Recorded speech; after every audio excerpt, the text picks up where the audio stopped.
I joined Social Justice Living Learning Community because I saw an opportunity to be with a group of people who shared a passion to affect change, and I took it. Through high school, I found outlets to tackle social justice issues on a small scale. Truthfully, most of the outlets presented to us to affect change are on a small scale, but it is the summation of changes that change the world.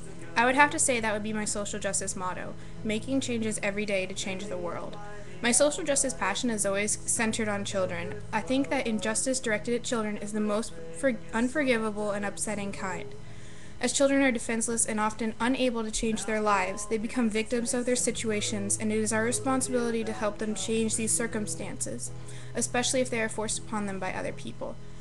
I've been able to get involved with children through organizations such as Invisible Children, the United Way, and Big Brothers and Big Sisters. I've also found that helping children is the most satisfying and fulfilling way to get involved because sometimes older people who are unable to understand their situations and reluctant to receive help or ungrateful because of the schema that they have developed of those who are more fortunate than themselves and do not wish to accept charity.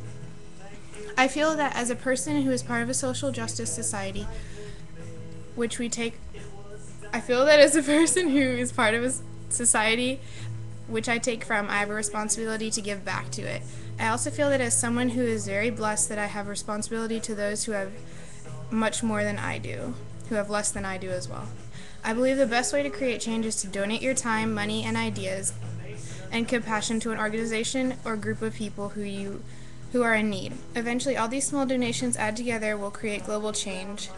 In a quote by Alexander Solzhenitsyn, he expresses the basis of social justice, which is something that we all need to recognize before we seek how to change injustices.